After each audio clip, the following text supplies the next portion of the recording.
right, today for my presentation, I have the two songs "Bring Your Own Bomb" by System of a Down, and then "Courtesy of the Red, White, and Blue" by Toby Keith. And obviously, System of a Down is the example of a critical song, and then "Courtesy of the Red, White, and Blue" is an example of a more patriotic, authoritarian by this framework song. And this is two songs kind of going over and looking around the time of the Iraq War, kind of the post 9/11 era, and just kind of starting off looking at a sort of vague introduction of the Iraq War. Obviously, kind of the key event before it is the events of September 11th, where about 2,700 people died with the attacks on the Trade Center, the Pentagon, and then the near attack on that was stopped by civilians in the aircraft that crashed into Pennsylvania. But looking at that obviously caused many people to believe that there was a attack on the nation, and people were not too happy with that. People were worried, and this leads us into kind of questions of Iraqi support that the government had, and then questions of weapons of mass destruction. Some things are kind of iffy, but questions of weapons of mass destruction, and this kind of leads us into the war. The war lasts from 2003 to 2011, so it's a very long war. This war is, of course, known for being very drawn out, being very expensive, causing a lot of lives to be lost. And ultimately speaking, in 2003, not too long after the war started, the leader at that moment, Saddam Hussein, was captured and then a few years later executed. And then, of course, the war continued, for a while after that. But looking at the two songs, starting off with the critical one, System of a Down. The name of the band is obviously System of a Down, so starting off, you could probably guess, which side this would kind of lean with this framework.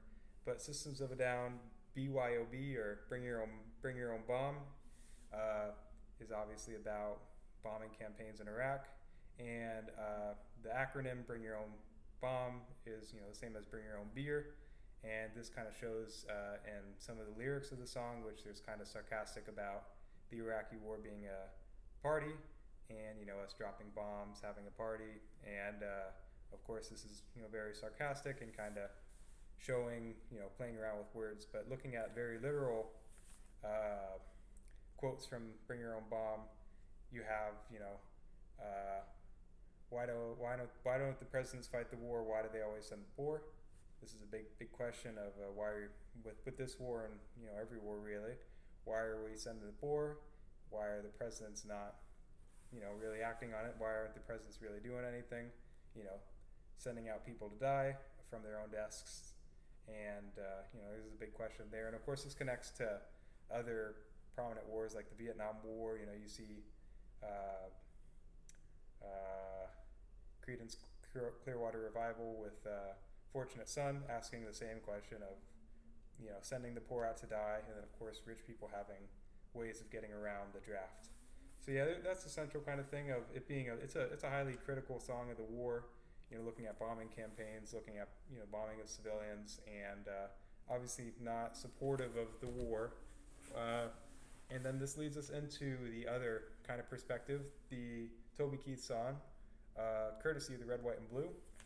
And this is more patriotic by this framework. We could call it authoritarian, but of course not really authoritarian, just using that word.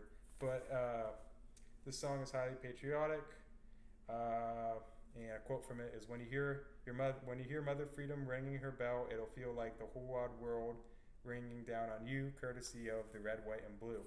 So of course we're seeing an example of a more patriotic and more supportive of soldiers specifically, and their actions and their fight in the Middle East. And a lot of the song centers around a love for your country, support of veterans and people that are active duty, and this is a more patriotic example. I don't know if you really call it authoritarian by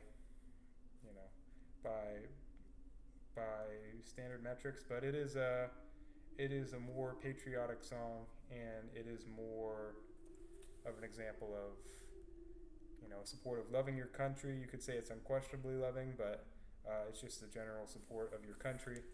And of course, this song came out in 2002, not too long after September 11th, but before the start of the Iraq War. But of course, it was an important song during the war, and it was an important song during the lead up to the war with increasing tensions. And one thing I forgot to mention with Bring Your Own Bomb, that came out in 2005, about 2 years after the start of the Iraq War. So both of these kind of occurring during the same sort of time. And looking overall, both of these songs, the lyrics that I got them from the website Genius, and that website just shows lyrics. You could look at individual things, but it just shows lyrics. And I don't believe there's any issues with bias or Genius, not showing songs that support or don't support the war. I can't imagine Genius really cares. And obviously, here's two examples of two kind of opposing sides. And with this, both songs are, Americans speaking their minds about what they believe in, and they're examples of perspectives being shown with two very distinct and different songs.